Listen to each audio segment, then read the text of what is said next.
돌아왔습니다. 최혜린입니다. 예상치 부합 정도로는 정에 차지 않는 시장이다. 이렇게 보여집니다. 삼성전자 2분기 실적 잠정치도 그렇고요. 22 통화정책회의 결과를 놓고 시장이 보인 반응도 역시 그러합니다. 삼성전자는 괜찮은 실적, 딱 예상치 정도 나왔는데 주가가 한 2% 정도 빠지는 모습이었고 시장도 22 통화정책회의가 예상치 부합하게 나왔는데도 미리 알았다, 플러스 알파가 없었다, 어떤 해석을 나왔듯이 1850선 정도까지 밀렸습니다. 오히려 중국 쪽에서 깜짝 선물이 나왔는데도 시장은 못 본 척 하는 그런 분위기인데요. 코스피는 오늘 21선을 깨면서 단기적으로 조금 아래쪽에 무게를 두는 모습입니다. 수급도 다시 꼬였는데 최근에 약했지만 외국인 기관의 쌍끌이 매수는 오늘 쌍끌이 매도로 변했습니다. 환율은 나흘 만에 오르는 모습이었는데요. 정확한 종가 먼저 체크하고 돌아옵니다. 네, 주요국 중앙은행의 경기 부양 조치가 오히려 경기 둔화 우려를 키웠다는 판단으로 투자자 심리가 굉장히 위축이 됐습니다. 오늘 양지수 모두 하락으로 거래를 마쳤는데요. 삼성전자는 예상치에 부합한 2분기 잠정 실적을 발표했지만 오늘 장중에 2% 넘게 빠지면서 차익 실현 매물을 맞는 모습이었습니다. 먼저 코스피 일중 흐름부터 자세히 살펴보겠습니다. 네, 오늘 코스피 지수는 장중 1% 넘게 빠지는 움직임을 보이기도 했습니다. 오늘 종가도 역시 1% 넘게 하락으로 마친 것으로 분석이 되고 있습니다. 오후 들어서 외국인과 기관의 매도 물량이 급증한 것이 지수 하락의 원인이 됐었고요. 또 주말을 앞둔 관망 심리도 한 몫을 한 것으로 풀이됩니다. 코스피 지수는 오늘 어제보다 0.12% 상승한 1877로 출발한 이후로 장 초반 10분도 안 돼서 하락 전환이 됐고요. 오후 들어서 낙폭을 키우는 모습이었습니다. 시가총액 상위 종목들이 우수수 떨어진 가운데 대형주들의 낙폭이 컸었는데요. 오늘 코스피 지수는 어제보다 1.02% 내린 1850선에서 거래를 마친 것으로 분석이 되고 있습니다. 자세한 수급 내용 살펴보겠습니다. 오늘 코스피 시장에서는 기관과 외국인의 쌍끌이 매도가 나왔고요. 개인이 이에 받쳐주는 모습을 보이면서 2천억 원 정도 매수 우위를 기록했지만 기관과 외국인은 역시 주식을 팔았습니다. 기관이 오늘 9거래일 만에 매수 행진을 마감했고요. 외국인들은 5거래일 만에 매도 우위로 전환이 됐습니다. 오늘 대형주에 비해서 중소형주가 비교적 약한 모습을 보였는데요. 코스닥도 일중 흐름 살펴보겠습니다. 네, 상승 출발하며 500선을 회복했던 코스닥지수 역시 오늘 하락세로 전환이 됐습니다. 기관 투자자들의 사자세와 개인과 외국인 투자자들의 팔자세가 맞서면서 장중 등락을 거듭했었죠. 시가총액 상위 종목군들이 일제히 약세를 보였고요. 결국 코스닥지수도 소폭 하락했습니다. 코스닥지수는 어제보다 0.02%, 0.12포인트 내린 497.22로 거래를 마쳤습니다. 이어서 오늘 환율 움직임 살펴보겠습니다. 유럽 중앙은행의 기준금리 인하 결정에도 불구하고 오늘 원달러 환율은 오름세를 보였습니다. 오늘 달러원 환율은 50전 상승한 1135원 50전으로 장을 출발한 이후로 꾸준히 오름폭을 늘려갔는데요. 안전자산 선호 심리가 강했던 오늘 달러원 환율은 어제보다 2원 80전 상승한 1137원 80전의 거래를 마쳤습니다. 이어서 코스피 시가총액 상위 종목군 움직임 보겠습니다.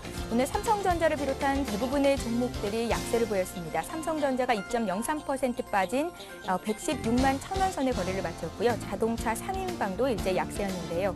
현대차가 1.5% 빠지면서 23만 원의 거래를 마쳤고 기아차, 현대모비스 역시 약과권의 거래를 마감했습니다. 포스코와 LG화학은 보합권 내 마감이 됐는데요. 최근 들어서 움직임 좋았던 LG화학 오늘 보합권 마감이 됐군요. 이어서 종목들 좀 더 자세히 살펴보겠습니다. 먼저 가장 눈에 띄는 종목이 SK하이닉스입니다. SK하이닉스는 2분기 흑자 전환 기대감에 오늘 강세로 마감이 됐는데요. 0.84% 상승이었고요. 그 밖에 현대중공업, 신한지주 등 조선주와 금융주의 약세도 돋보였던 하루였습니다. 이어서 코스닥 시가총액 상위 종목군 움직임 살펴봅니다. 예, 역시 빠진 종목들이 더 많이 눈에 띄는데요. 셀트리온이 1.35% 약세로 장을 마쳤고요. 파라다이스, CJ 오쇼핑, 안랩 등도 1% 내지는 0.7% 정도의 낙폭을 보였습니다. 다음은 0.49% 상승하면서 10만 2,700원의 거래를 마쳤습니다. 종목들 좀 더 자세히 보겠습니다. 네, SM이 오늘 장에서 5만 원이 회복이 됐습니다. 5만 1,100원이나 오르면서 장을 마쳤는데요. SM 소속 가수들이 일본 활동을 본격화하면서 실적이 개선될 것으로 분석이 됐습니다. 오후 들어서 오름폭을 좀 더 키우는 모습이었고요. 반면에 CJ ENM, SFA, 동서 등이 약과권에서 거래를 마쳤습니다. 예, 이어서 특징 업종 및 테마 종목들 움직임 살펴봅니다.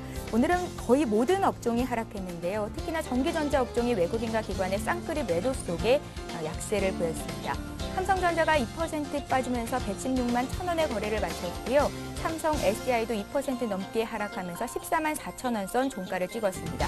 LG전자 역시 하락세 속에서 벗어나지 못했군요. 1.59% 빠진 6만 1,700원 선 거래가 됐는데요.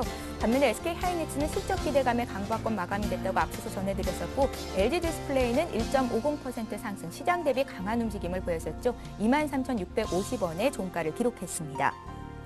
네, 오늘 운송장비 업종의 낙폭도 컸습니다. 운송장비업에는 자동차와 조선주가 속해 있는데요. 어떤 종목들이 낙폭을 키웠는지 살펴봅니다.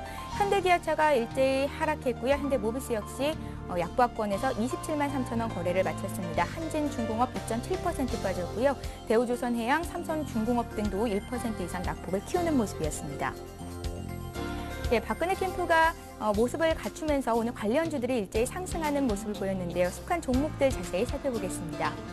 아가방 컴퍼니가 상한가 마감이 됐고요. 고령 메디앙스 역시 급등하면서 11% 올랐습니다. 이지도 9% 급등한 74,500원 기록이 됐고요. 그 밖에 관련주로 분류되는 비트컴퓨터가 6.9%, 7% 가까이 급등했고 또 동양물산 역시 4% 이상 올랐습니다. 예, 이어서 오늘 특징을 보였던 종목들 움직임 하나하나 보겠습니다. 먼저 P&T인데요. 상장 첫날이었는데 오늘 급락 마감이 됐습니다. 롤트로 장비업체 P&T는 상장 첫날인 오늘 시초가는 공모가를 크게 웃돌았지만 주가는 낙폭을 키웠습니다. 11.88% 내렸네요. 19,650원에 첫날 거래를 마치는 모습이었습니다. 네, 나로 3차 발사가 이제 100일 앞으로 다가왔는데요. 우주 항공 테마주로 분류되는 비츠로 시스가 오늘장 급등세를 보여줬습니다. 상한가 마감이 됐죠. 495원 오른 3,800원에 거래를 마치는 모습이었습니다. 예, 오늘 JCE가 사상 최고가를 기록했습니다. 오늘장 2.9%, 3% 강세를 보이면서 45,450원 거래를 마쳤는데요. 모바일 게임인 룰더스카이의 매출이 증가하고 있다는 소식이 긍정적인 움직임을 보인 것으로 분석이 됩니다. 네, 시황센터에서 전해드렸습니다. 네, 중국과 유럽의 경기 부양책 그리고 삼성전자 2분기 잠정 실적 발표 이 세 가지가 오늘 시장의 큰 화두였는데요. 이를 포함한 시장을 둘러싼 이슈 어떤 것들이 더 있는지 전문가들은 그 같은 이슈에 얼마나 공감하는지 OX를 통해서 쉽게 의견 알아보는 시장 공감대 OX 곧바로 시작해보겠습니다. 오늘 함께해 주실 두 분의 전문가가 이미 제 옆에 나와 계신데요. LNS 파트너스 하창봉 팀장님 그리고 R&B 인베스트먼트 조준성 이사님 만나보겠습니다. 두 분 안녕하세요. 안녕하십니까. 자, 시장 둘러싼 이슈부터 확인합니다. 화면 함께 보시죠.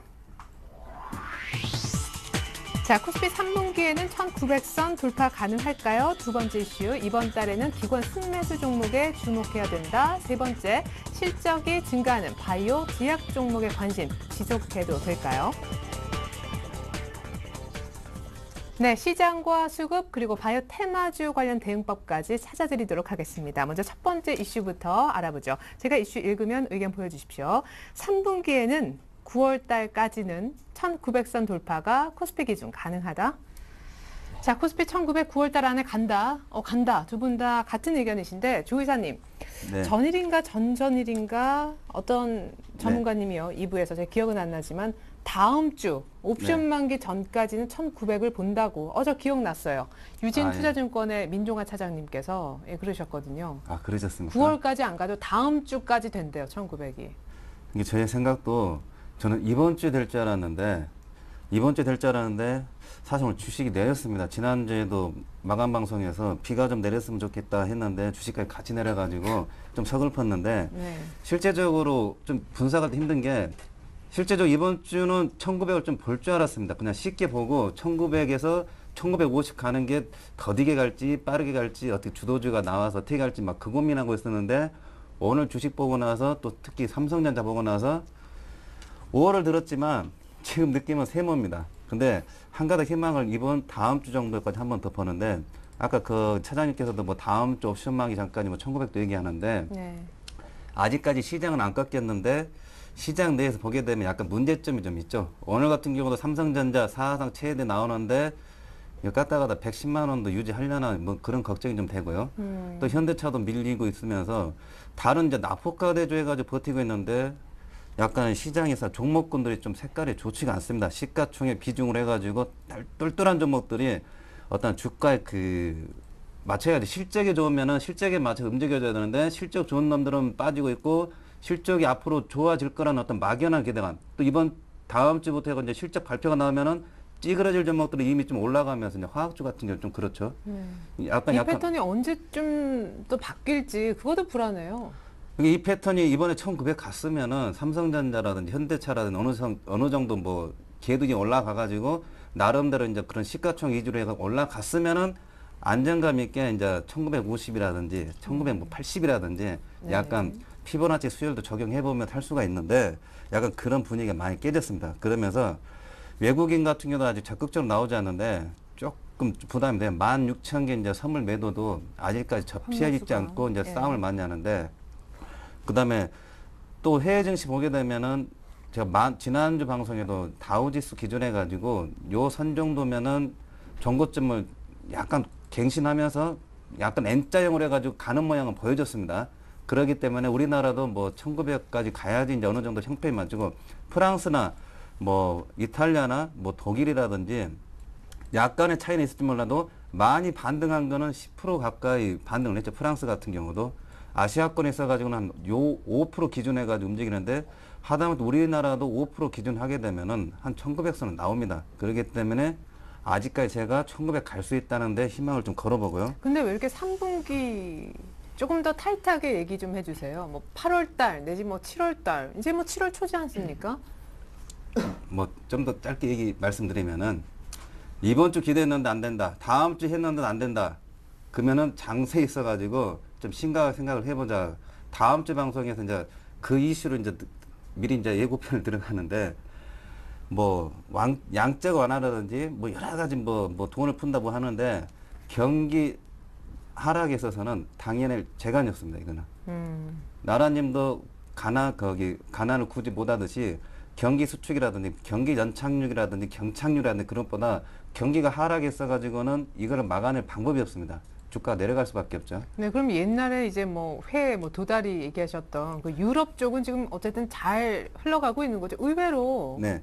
그렇기 때문에 지난번에 회의 딱 끝나가지고 아침에 뭐 좀 미루면서 기장에 미루고 나서 이제 그날 크게 반등하고 유럽 증시 같은 뭐 4% 급등을 했잖아요. 네, 지난주 금요일에. 네. 유럽존에 있어가지고는 1800선을 우리가 유지하면서 유로존의 회의 정상회담, 마지막 정상회담을 기대하고 나서 딱 올라온 게 1850, 70요 정도 올라왔는데 급한 분은 유로존에 있어가지고 기대한 만큼 해결을 해줬습니다. 그리고 나머지 이제 경기 부분에 있어가지고는 급한 불을 껐기 때문에 그러한 자금들이 돌고 돌아서 어느 정도 이제 경기가 바닥을 치고 돌아서는 이제 분위기로 가는 게 시장 전문가들이나 상승 쪽을 바라보는 쪽이 이제 맞는 코스죠. 근데 실제적으로 수급에 있어가지고는 지난주도 말씀드렸지만 삼성전자 공매도 친 세력들 120만 원 이하에서 쳤습니다. 이게 100만 원을 본다는 거죠. 옛날에 OCI도 그랬고 공매도 쳤던 세력들이 한두 놈들이 아니죠. 근데 이런 세력들이 삼성전자 실적 오늘 발표했는데도 힘을 못 쓰고 하는 거 있어가지고는 어떤 큰 흐름에 있어가지고는 보이지 않는 세력들은 아직도 매도 쪽으로 좀 크게 보지 않나. 특히 우리나라 시장에서도 들어오고 있지 않다는 겁니다. 실제적으로 이게 이번 주 같은 데 크게 좀 수급이 들어와야 되는데 또 이번 주 수급적으로 보기에도 안 좋은 게 기관이 사고 있습니다. 기관은 그냥 뭐 1차 메인은 외국인이 사야 되고 2차 스키다시로 이제 기관이 좀 움직여줘야 되는데 지금 기관 매수 늘어오는데 기관 매수 한계가 있습니다. 인덱스 펀드로 해가지고 돈이 좀 들어온 걸로 해가지고 쏴주는 건 했는데 그게 이번 주 봤던 고점이죠. 근데 밀리더라도 이제 삼성전자 못 받쳐버리고 뭐 못 사고 있죠. 돈이 없으니까 못 사고 있는 거죠. 그렇기 때문에 이 수급에 있어가지고 요렇게 올라간 거는 또 기관 매수를 해가지고 엊그제 기관이 또 3천원 매수했는데 네. 금방 또 기관이 외국인 값이 이제 장중에 매도 나오니까 마이너스 20포인트 이상 또 빠지죠. 네. 근데 기관으로 해가지고 1900선 가는 거는 또 선물 매도의 어떤 빌미를 제공하는 거다 이렇게 말씀을 드리겠고 일단은 좌우지간 기관이 매수하든 외국인이 매도를 하든 외국인이 다시 매수 돌아서든 간에 기관 쪽으로 봐가지고 다음 주 좀 더 여유를 주면은 다다음 주까지 해가지고 시장이 1900을 안 간다 하게 되면은 안 가는 게 아니라 못 간다. 네, 예. 못 간다 하게 되면은 우리가 혼이 날 가능성도 있고 거기에서가 전반적으로 하반기 경제 성장에 있어서 재점검이 필요하지 않나 예. 그 말씀을 드리겠습니다. 무겁습니다. 예. 자, 우리 하천봉 팀장님도 3분기 안에는 코스피 1900 가능하다는 쪽의 의견을 보여주셨는데 저는 네. 개인적으로 네. 의회 정상회담 결과 받고 22 통화정책회의와 삼성전자 이 2분기 실적 모멘텀 요거까지 거치면서 이때 1900을 못 본 것은 네. 글쎄 벌써 좀 타이밍이 분위기가 좀 그렇다 이런 생각을 하고 있거든요. 비전문가인데도. 근데 이제 사실 지금 이제 7월입니다. 7월 첫째 주고 네. 우리가 이슈를 지금 그러니까 3분기라 잡아버리지 않습니까? 만약에 이게 다음 주에 1900포인트 간다 그랬으면 사실 좀 고민할 필요가 있는 것 같은데. 그거 그럼 얘기해 주세요. 다음 주에 1900. 다음 주까지는 못 갈 것 같아요. 가더라도 주 후반 정도 갈 것 같은데 일단은 좀 제가 생각하는 거는 아직 이제 그 실제적으로 3분기라 그러면 이제 9월 달까지 아니겠습니까? 7, 8, 9월 달까지인데 네. 그때까지 시간을 좀 벌어놨다는 것이고요. 가장 단순하게 봤을 때 저는 이제 조금 기술적으로 한번 좀 접해 보겠습니다. 뭐 시장이라는 것이 항상 대외 이벤트도 있고 기술적으로 접할 수 있는데 잠깐 종합주가 지수를 보면 사실 이제 이건 일봉을 보고 계시고요. 가장 저는 그 우리 투자가 분들이 가볍게 보시는 게 좋을 것 같습니다. 자, 1835포인트는 2012년도의 시가고요. 지금 삼성전자, 현대차 빠지는 게 실적 때문에 빠지는 거 아니죠. 수급 때문에 빠지지 않습니까? 많이 팔기 때문에. 그렇게 봤을 때는 우리가 주요 수급선을 체크하셔야 됩니다. 그것이 네. 가장 중요한 거, 분기선이라 할 수 있는 60일선입니다. 이제 1895포인트까지 내려왔죠. 근데 중요한 거는 단기 수급선이라 할 수 있는 21선이 1800포인트 초반에서 버텨주고 있기 때문에 시장은 대부분의 전문가들이 하방 지지에 대해서는 상당히 여유가 있다 말을 하는 것이고 올라가게 되면은 조금 저항을 받지 않느냐 그렇게 보는 겁니다. 그래서 일단 오늘의 흐름 정도에서는 일단 다음 주 초반까지는 다시 한번 약세 흐름이 잠깐 나올 수 있다 봅니다. 그리고 만약에 반등을 하게 되면요, 실제적으로 주봉 관점에서 봤을 때 한 1915포인트까지 열려 있습니다. 왜 그러냐면 오늘 저는 기술적 분석만 풀어드리겠는데 지난해 이게 주봉이니까 이게 한 올해 초로 되죠. 5월 급락한 이후에 장대 음봉에 보통 지금 70% 되돌림 수준이 1915포인트죠. 요걸 이제 넘어가게 되면은 그 시발점이라 할 수 있는 한 1915포인트까지 올라갈 수가 있다 말씀드리겠고요.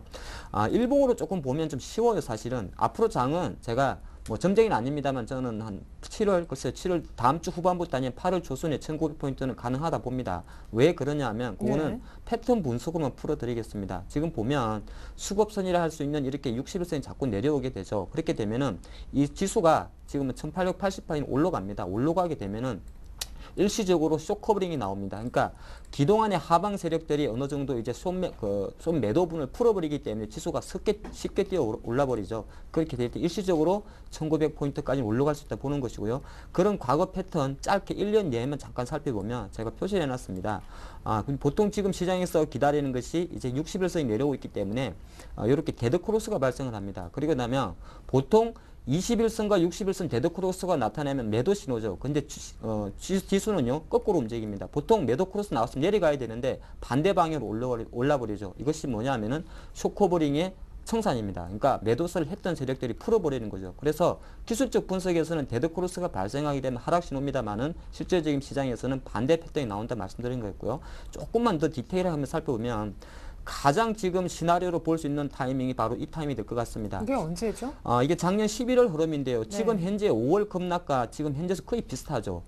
지금 이걸 만약 이때 올해 5월 수준이라 보면요. 급락을 해서 행보를 하는 중이죠. 그러면서 지금처럼 21선 이렇게 올라오고 있는 흐름입니다. 그래서 현재 위치는 한 요 정도 보시면 되죠. 네. 근데 이렇게 지금 1890포인트에 있는 데드크로스가 발생하고 나면 그 다음에 한 일주일 정도는 올라간다는 겁니다. 반대쪽으로. 그렇기 때문에 제가 판단할 때는 조금 이해가 안 되신다 그래도 일시적으로 요선 1880포인트 정도 되겠죠. 90포인트 정도에서 한번 닫고 나면은 그동안의 매도 세력들이 한번 풀어버리기 때문에 일시적으로는 한 1915포인트까지 올라갈 수 있다. 그렇게 보기 때문에 지수에 대한 전망 사실 뭐 1900포인트 가냐 안 가냐가 중요한 것이 아니고 가장 핵심은 1800포인트 초반에서는 역시나 매수 대기세가 있다는 생각을 갖고 주식 비중을 그대로 보유하는 전략이 이 이슈의 좀 키포인트라고 말씀드리겠습니다.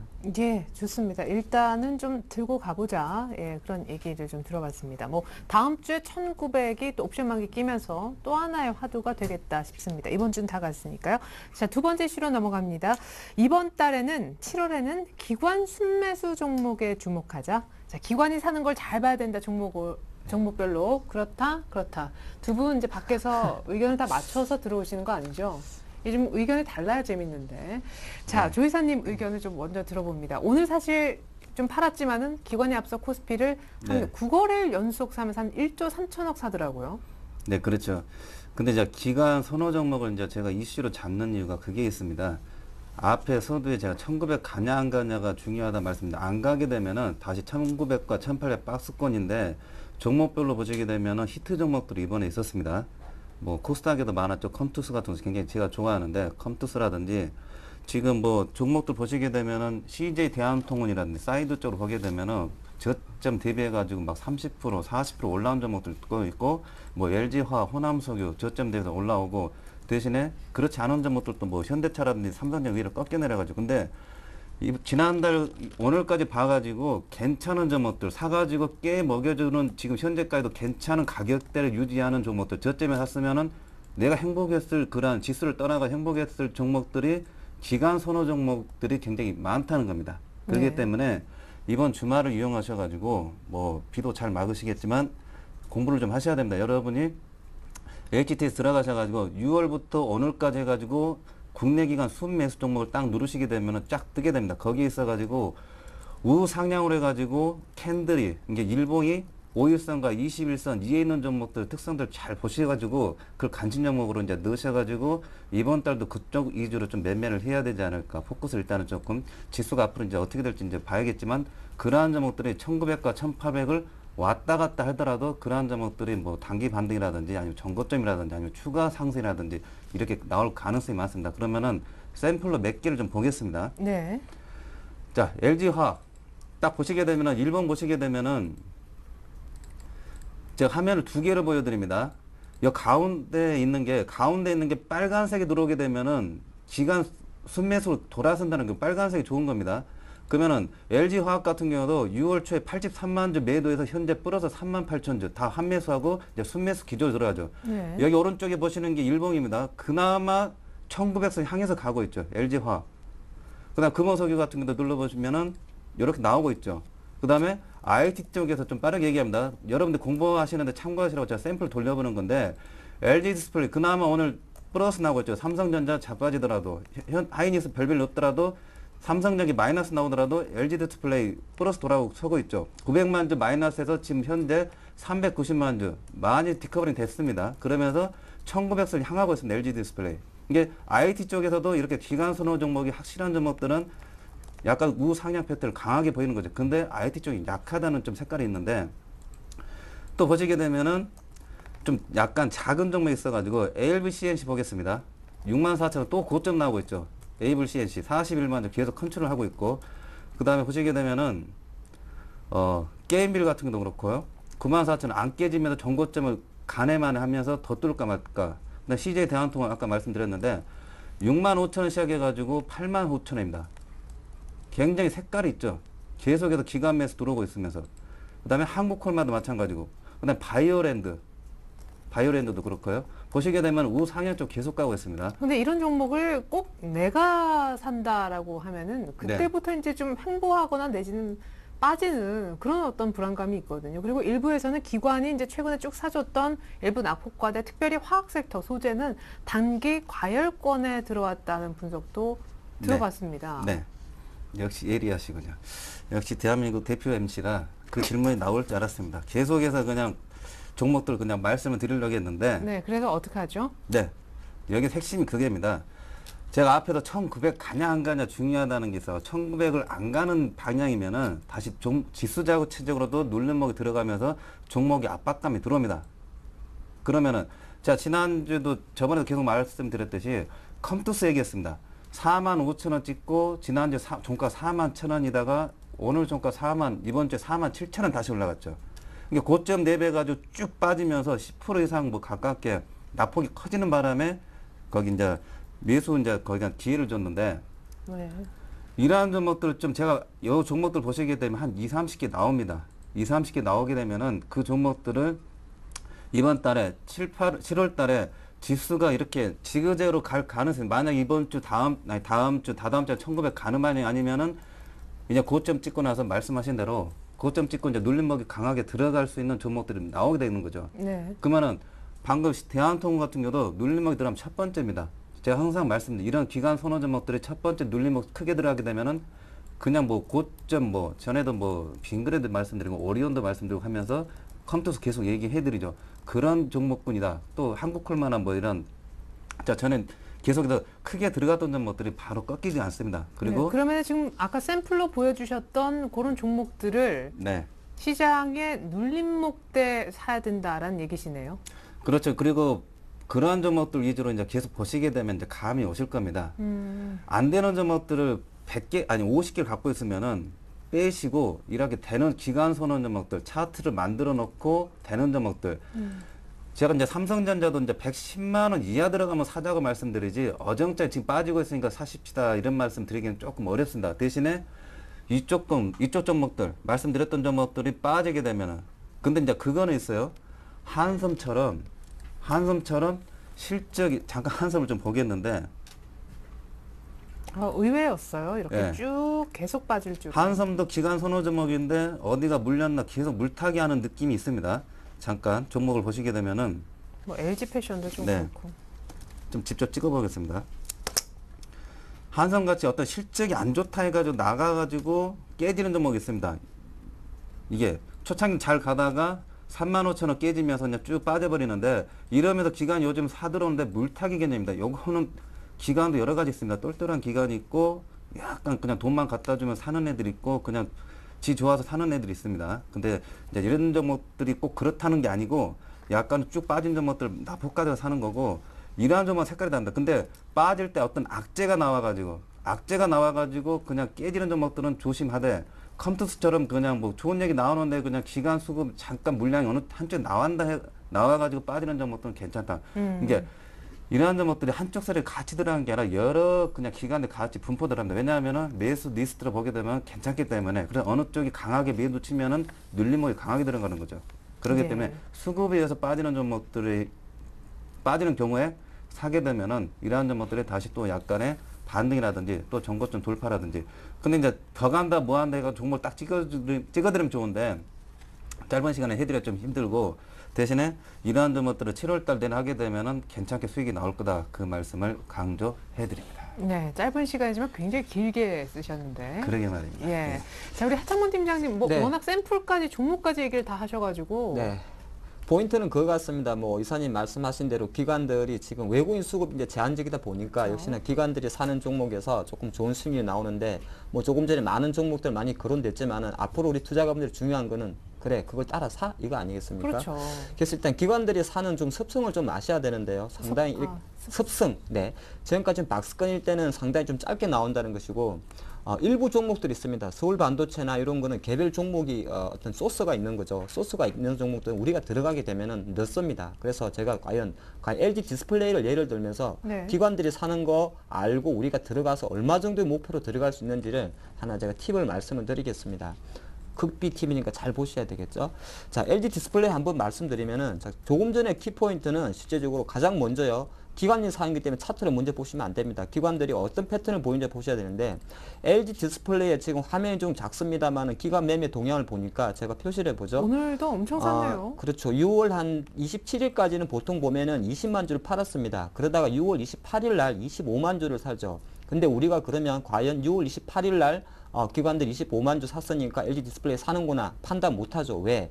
그동안 팔던 평균 물량의 배가 넘지 않습니다. 그렇게 봤을 때는 40만 주가 사는 6월 29일부터 주목을 하셔야 됩니다. 즉 기관이 보통 들어오게 되면은 그동안의 매도세를 보이다가 어느 정도까지 매수가 들어오는지 확인하시고 나서요.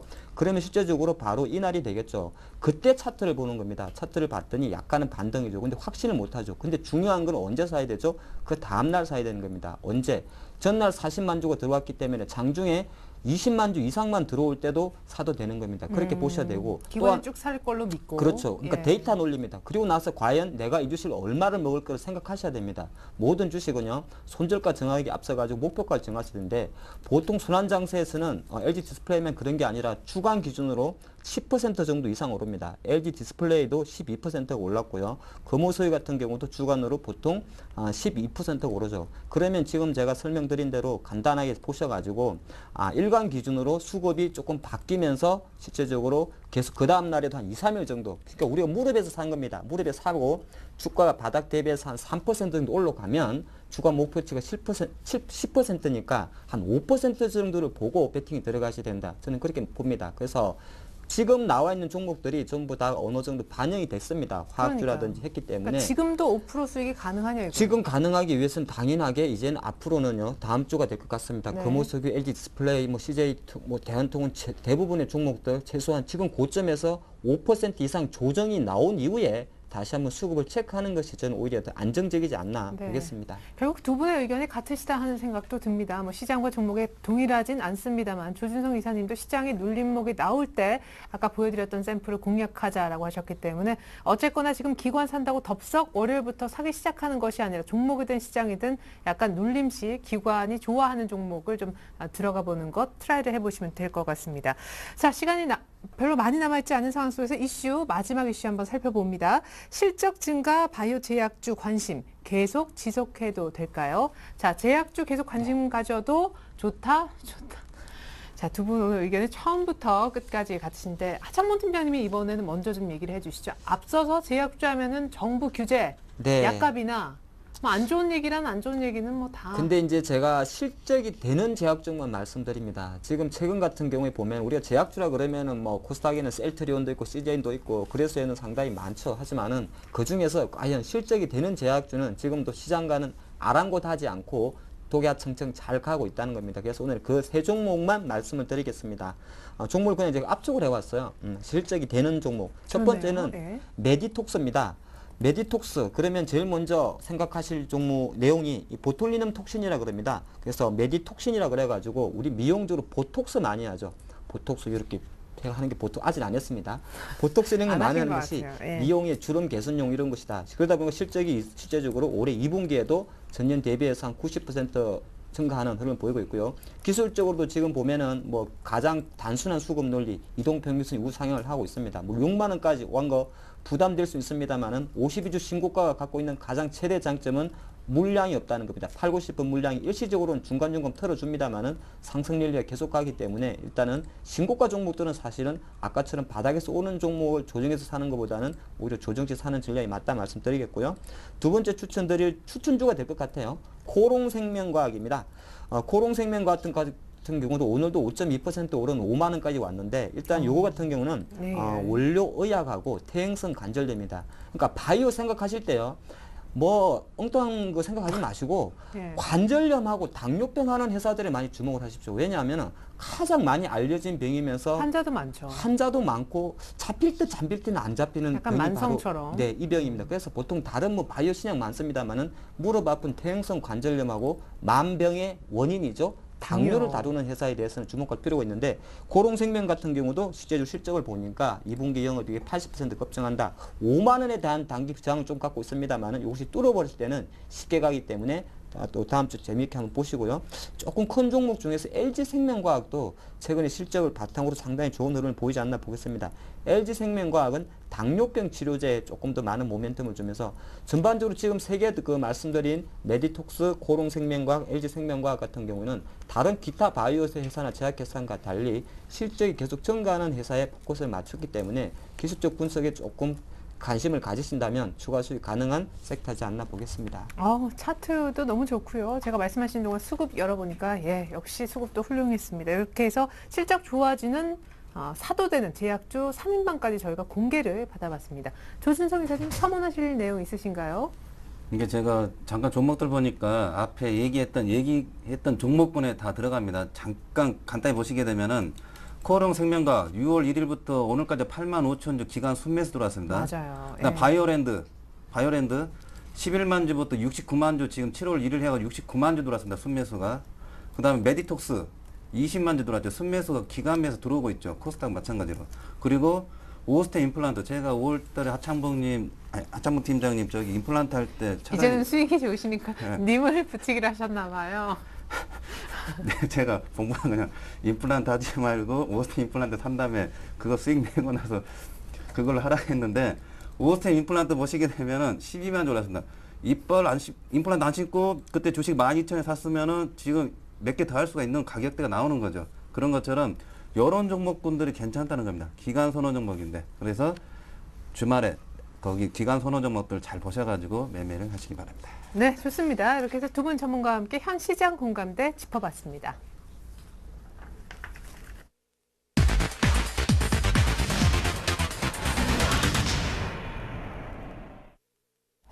네, 아쉽게 끝난 이번 주 계속해서 다음 주 전망과 전략을 미리 세워보는 해결의 키 시간 가져볼 텐데요.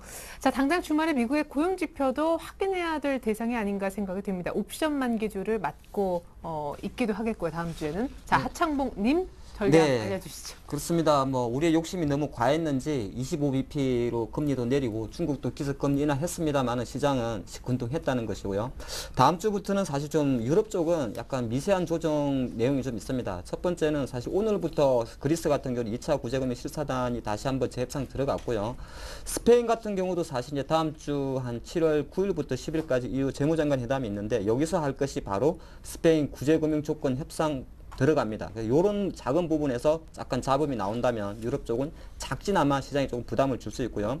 ESM 조기 출범 이야기 사실 아직 출범 안 했죠. 이 이야기 실제적으로 다음 주에 독일에서 의회에서 승인이 나야 됩니다. 그래서 아직까지 그것도 좀 체크해 보셔야 되는 말씀이 이 유럽 쪽에 남아있는 다음 주 이벤트가 될 것 같고 눈높이 이제 삼성전자 사실 오늘 실적 발표했습니다. 6조 7천억 어메이징합니다. 제가 판단할 때는 삼성전자 주가는 조금 쉬어도 삼성전자 임직원들은 아마 인센티브를 좀 많이 받지 않을까 그런 기분을 봤을 때는 조금 뭐 약간 뭐라 그럴까요? 조금 배 아픕니다. 예, 그렇게 보면 좋을 것 같고요. 중요한 거는 2분기 실적에 대한 이제 본격 시즌에 들어갈 건데 눈높이는 좀 낮추셔야 됩니다. 지금 그 원래 한 4, 5, 6월 달에 나왔던 증권사들의 2분기 영업이익 컨센서스하고 6월 접어들어서 지금 7월 접어들어서 바뀌어버렸습니다. 2분기 그러니까 한 달 전에 전망했던 수치하고 지금이 조금 낮다는 것이 시장에 조금 그 부담이 된다는 것이고 3분기에 대해서도 조금 부정적입니다. 그래서 올해 한 7월 달에 발표된 여러 기업들의 실적 발표는 전체적으로는 좀 안 좋기 때문에 그 안에서 상당히 압축해야 될 필요가 있다 말씀드리겠고 다음 주 또 뭐니 해도 수급 옵션 만기주인데 글쎄요 저는 걸리는 게 계속 외국인 선물 세력이 매도세를 갖고 있다는 겁니다. 그렇기 때문에 어제 기준으로 프로그램 순차익 잔고도 650억으로 매도 전환이 좀 됐습니다. 매도 잔고가 조금 높아졌어요. 그래서 프로그램 부담이 조금 부담될 수 있다. 그래서 다음 주 초반에는 아무래도 생각 1850선 정에서 좀 행보를 보일 것 같고요.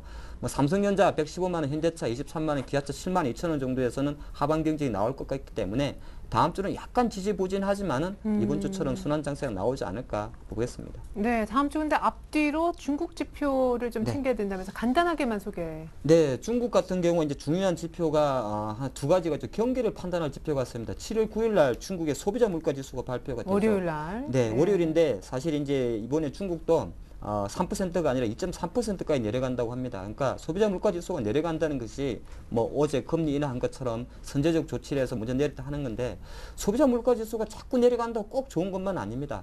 안 좋은 것이고 하지만 조금 우리가 힘을 실어드리면 그러면 또 최근에 많이 부각됐던 직업 준비율 인하까지 또 나올 수가 있습니다. 계속적인 중국의 경기 부양 카드가 나올 수 있기 때문에 CPI가 계속적으로 2.2% 초반에 나온다면 그 부분에 대해서 조금 더 기대를 해보겠고요. 한 가지 걸리는 건 7월 13일 날 중국의 2분기 GDP가 발표될 건데 8% 이제 밑으로 내려간답니다. 근데 요거는 실제적으로 경기 부양 카드를 낸다는 어떤 기대감을 앞서가지고 그만큼 중국 경제가 자꾸 좀 꺼지고 있다는 데에서 좀 우려가 되지 않을까 저는 그렇게 보겠습니다. 네, 좋습니다. 일정까지 살펴봤고요. 자, 옵션 만기주 1900 넘을 수 있을지 아까 관건이다 하셨는데 전략 세워주시죠. 네, 저도 아는 유럽의 사람한테 한번 전화해봤는데 왜 이렇게 지지분하냐 물어보니까 한국 사람이죠. 그렇죠. 네. 네.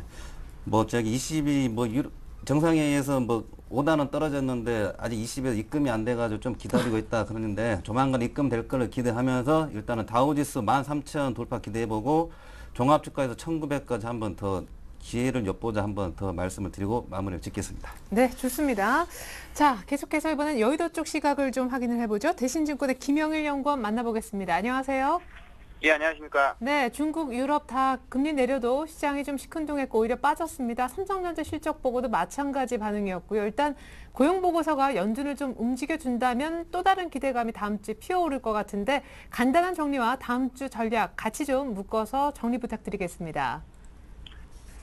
예, 전일 그 ECB와 중국인민은행이 금리를 인하하고요. 영란은행은 양적 완화 규모를 확대하는 듯 글로벌 그 주요 중앙은행들이 통화 완화에 나섰지만 미국 고용 지표를 앞두고 관망세가 우세한 모습이었습니다. 코스피는 이제 금일 삼성전자의 2분기 잠정 실적 발표가 있었는데요.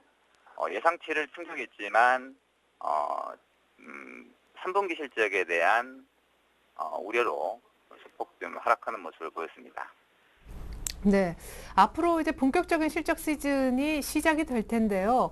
IT와 차는 코인 수급이 풀릴 때까지 좀 투자를 미뤄야 하는 건지, 최근에 바짝 오른 낙폭과대주는 지금 들어가도 꽤 괜찮은 수익률을 얻을 수 있을런지요?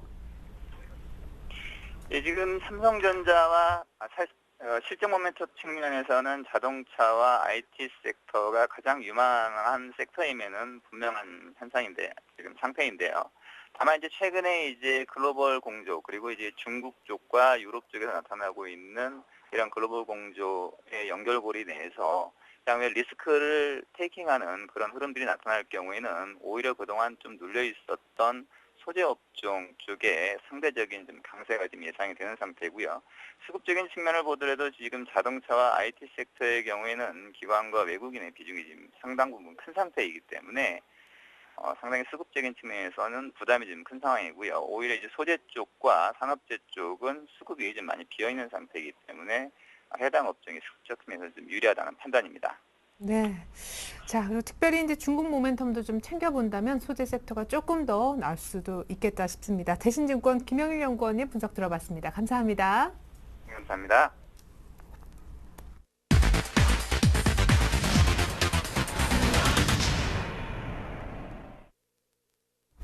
네, 이번 순서는 수익률 펀치 시간입니다. 두 분이 지난주에 언급했었던 종목들 일주일 지났는데 수익률 누가 더 높을까요? 자, 호남석유대 성은캅셀. 자, 성은캅셀의 수익을 다 챙기지 못하고 계신 분들은 궁금하실 거고요. 호남석유는 어느 정도 예측이 가능한데 잡혔을까요? 결과 보겠습니다. 자, 호남석유는 안타깝게 갭상승하는 날 살려고 하는 바람에 매수가에 안 왔고요. 성은캅셀은 놀랍게도 일주일 만에 10% 넘는 수익. 사실 오늘 빼고 어제까지 계속 올랐어. 축하드립니다. 창봉 팀장님. 네. 님자를 붙일만 하네요. 네, 오랜만에 한번 두 자릿수 수익률이 나온 것 같습니다. 네. 성값셀은 사실 그때 타이밍도 좋았던 것 같고요. 중요한 포인트는 이제 건강기능식품이죠. 근데 사실 제가 이제 모멘텀으로는 건강기능식품이라든지 하드캡슐 이야기 많이 했습니다만은 가격이 한 12,500원에 장기 좀 수렴해 있다가 타이밍적으로 기관의 매수세가 상당히 들어오면서 최근에 계속 들어온 것은 하루에 10,000주 이상 매수가 들어왔는데 반등세를 좀 가져온 것 같고요. 원래 주간 목표가는 14,500원이었습니다. 오늘 고가가 뭐 14,300원까지 갔습니다만은 거의 왔네요. 예. 조금 더 저는 현재 상태를 놓고 봤을 때는 약간 최근에 앞으로 장도 계속적으로 약간은 순환 장세고 개별주 장세가 이어진다면 오늘 약간은 음봉으로 조정을 보였습니다만은 매기세는 살아있다 보겠고요. 그래서 이 보존가로 추가 전략 13,800원 정도를 잡으시면서 조금 더 가져가는 전략이 어떨까 싶습니다. 네, 손절가를 조금 높여서 13,800원 높여서 성은캅셀 조금 더 홀딩해보자. AS까지 완벽하게 들어갔습니다. 자, 호남석유 사실은 잡혔다면 한 7% 정도 25만 원까지 네. 왔는데 23만 원대 초반 가격을 안 줬어요. 네, 제가 그때도 그냥 시간으로 사실 수 있으면 사시고 맞아요. 뭐 안 될 거 현대차도 말씀을 드렸는데 현대차는 다시 도루묵 됐는데 호남석유 같은 경우 제가 아침에 중국에도 금리 인하 해가지고 좀 약간 오늘 목표가를 27로 옮길까 하는데 이상하게 장세가 이상하게 돼가지고 좀 약간 헷갈리지만 호남석유 목표가 좀 올려보겠습니다. 1900 가는 방향으로 해가지고 26만 원 뭐 이상 27만 원 사이까지 한번 보자. 그 아직 말씀. 팔지 말고. 네, 한번 더 보자 말씀을 드리겠습니다. 왜냐하면 얘도 밀리더라도 다시 25만 원 회복됩니다. 그 확인하고 다시 올라갔을 때 팔든지. 근데 더 갈 경우에는 또 다시 사기가 부담되기 때문에 갖고 계신 분은 일부 현금화할 필요도 아직은 없나요? 좀 더 가보는 게 어떨까 그 말씀을 드리겠습니다. 한번 더 가봅시다. 예. 알았습니다. 네. 예. 자, 그렇다면 두 분의 전문가 저희가 AS까지 들어봤고요. 오늘은 또 두 분이 각각 한 종목씩 어떤 종목을 준비해 오셨을까요? 자, 이번 주 대결을 펼칠 종목 하창봉 팀장님은 지난주 10% 일주일 만에 수익을 올린 바 있는데 오늘은 미디어플렉스 종목을 준비하신 것 같고요. 자, 조준성 이사님은 도루묵 됐다는 현대차를 준비하셨습니다. 잘못 쓰신 거 아니시죠? 자, 먼저 하창봉 팀장님부터 자세한 추천 사유 확인해 보겠습니다. 미디어플렉스. 예, 조 이사님은 외제차를 타는 건 아닌데 참 주식은 현대차를 좋아하시는 것 같습니다. 예, 일단 부럽습니다. 네, 본인의 마음이라고 하시네요. 네, 옆에서. 일단은 예, 저는 미디어플렉스입니다. 오랜만에 제가 아마 방송에서 2,000원짜리 미만 주식을 추천한 경우는 거의 없는데요. 사실 네. 이번엔 조금 욕심이 납니다. 개별주 조금 계속 해야 될 것 같고요. 미디어플렉스 그러면 우리가 극장 가면은 그 쇼박스 그래가지고 노란에 이렇게 방긋 웃는 회사 있죠. 영화 대표적인 제작 배급사입니다. 정육면체 거기서 네, 이제 조그만한 거 정육면체에서 그 나와가지고. 동그란 귀여운 애가 나와서 이렇게 방긋 웃는 게 쇼박스죠. 네네. 근데 최근에 이제 보면은 대표적인 영화 투자 배급 회사가 되고요. 상반기 최대 히트작은 사실은 범죄와의 전쟁이었습니다. 범죄와의 전쟁 같은 하정우 씨가 나왔던 영화죠. 실제적으로 한 관객이 450만 명 돌파하면서 실제적으로 제 지난해까지 적자였던 미디어플렉스를 상반기에 작습니다만은 소액의 흑자로 돌렸던 모멘텀이 있었다 말씀드리겠고요. 하반기 가장 기대되는 것 7월 25일 날 개봉을 하죠. 사실 이 제목은 도둑들이죠. 이 도둑들의 흥행의 여부에 대해서 사실 이제 이 흥행을 잘 하게 되면은 미디어플렉스 주가는 좀 날아갈 것 같고요. 만약에 조금 못하면 조금 손해 볼 수 있는데 좀 시장에서는 기대감을 많이 하고 있습니다. 왜 이 도둑들 같은 경우는 만든 감독이 예전에 히트쳤던 타짜의 최동훈 감독이 범죄 재구성. 그렇죠. 예, 예. 상당히 뭐 인기도 있던 영화고 또 배우 캐스팅 같은 경우도 해품달에 인기 있는 김수현도 실제적으로 이 영화에 나오기 때문에 전지현 씨도 나오고. 전지현 뭐 예. 김윤식 씨, 김혜수 씨 다 나오기 때문에 요번에 좀 기대하고 한 가지 걸리는 거는 다크나이트 배트맨이 다음 주에 개봉한다는 겁니다. 그래서 약간은 흥행 여부에 대해서는 사실 제가 판단할 때는 이 도둑들이 된다고 한 500만, 400만만 넘어가면 영업이 흑자가 납니다. BP가 한 300만 명이기 때문에 조금 기대를 해보겠다 근데 말씀드리겠고요. 도둑들도 보고 그 배트맨도 보고 관객들이 그렇게 막 겹치는 장르는 또 아닌 것 같은데. 그런데 이제 미디어플렉스 주가가 오르려면 미디어플렉스는 도둑들을 배급하기 때문에 실제적으로 미디어플렉스 주가를 사시는 분들은 다크나이트 한 번 보실 때 도둑들을 2번 보십시오. 제가 꼭 홍보하는 것 같습니다만 주가 가려면은 한 300만 명 이상 꼭 보셔야 된다 말씀드리겠고요. 네. 중요한 거는 사실 이번에 혹시 흥행에 실패한다 그래도 하반기에 다시 한번 뭐 소지섭 씨가 나오는 영화가 좀 있습니다. 회사원이라는 영화도 크랭크이 들어갔기 때문에 조금 기대해 보시는 게 어떨까 싶고 네, 기술적으로만 잠깐 말씀드리겠습니다. 딱 1,500원에서 사실은 올해부터 계속 걸리다가 밀렸었는데 다시 한번 6월 초순에도 1,500원 또 왔다가 다시 올라오는 흐름입니다. 그래서 제가 판단할 때는 이제는 3주밖에 안 남았기 때문에 충분히 가능성이 있다 보겠고요. 네. 투자 전략은 오늘 제가 1,600원 전후로 제시합니다. 오늘 종가 기준 올랐기 때문에 월요일 장에 아침에 사지 마시고요. 1,600원 전후에서 기다렸다가 좀 매수하는 전략 보는 게 좋을 것 같고 네. 목표가는 한 1,900원까지 욕심 없이 한 10% 이상만 잡겠습니다. 개별주인데 제가 10%라고 욕심 없다고 말씀드리는 거는 개별주이기 때문에 갖고 있는 매력이다 말씀드리겠습니다. 네, 자 개봉은 7월 25일인데 이번 주에 추천해 주셨습니다. 미디어플렉스 설명 들어봤고 현대차 얘기 들어볼까요? 네, 제가 지난주에도 시간으로 그냥 23만 원 부근해가지고 뭐 사가지고 들어가됐는데 이번 주 23만 8천 원 갔는데 딱 딴 거 없은 납포카드가 이번 계속 나오는 게 납포카드이고 그리고 그 다음에 23만 원인데 시장이 정상화된다 생각해보고 실적 호전주라든지 실적이 받쳐주는 주식이 어느 정도 반등이 들어간다. 이 종목 같은 경우 현대차 같은 경우는 지금 1800선입니다. 지금 지수가 1850이죠. 만 1900 간다 하게 되면은 빠르게 이제 올라갈 수밖에 없는데 일단 한 번 더 베팅을 걸어보겠습니다. 23만 원 이하는 그냥 지금 시간에 23만 원도 괜찮으니까 또 사보자 말씀을 드리겠고 한번 또 24만 원 이상 한번 정상화 될 때까지 가보자 말씀을 드리겠습니다. 네, 좋습니다. 23만 원 정도 매수, 24만 원까지 현대차 설명 들어봤습니다. 이제 펀치 종목 압축해서 다시 한번 보여드립니다. 자, 이번 주 수익률 펀치 대결은요. 현대차 대 미디어플렉스의 대결로 압축이 되었습니다. 자, 조준정 이사님이 현대차를 언급해 주셨는데요. 자세한 설명 현대차부터 다시 한번 해드립니다.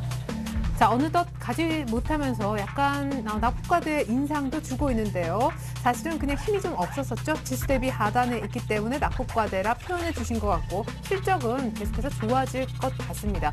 매수가 역시 23만 원대 이하, 시간 내에 사도 좋다 얘기를 들어봤고 목표가는 24만 원 이상 아주 짧게 봐주셨습니다. 자, 계속해서 하창모 팀장님의 미디어플렉스 보면요. 영화 투자와 배급 전문 업체인데요. 7월 25일에 개봉하는 영화 도둑들 흥행을 예상하시면서 기술적으로도 오를 때가 됐다 해주셨습니다. 월요일날 그냥 덥석 사지 마시고 반드시 눌림시 매수 가격 나와 있고요. 목표가는 짧게 한 10%가량 1,900원 초반대를 잡아주셨습니다. 자, 미디어플렉스 대 현대차 수익률 대결 결과는 다음 주 이 시간에 공개됩니다. 두 분 오늘 도움 말씀 감사합니다. 감사합니다. 자, 오늘 밤 내일 새벽에 보시면 미국의 고용지표 보고서가 나와 있을 겁니다. 결과 체크해 보시고 저는 월요일에 다시 오겠습니다. 감사합니다.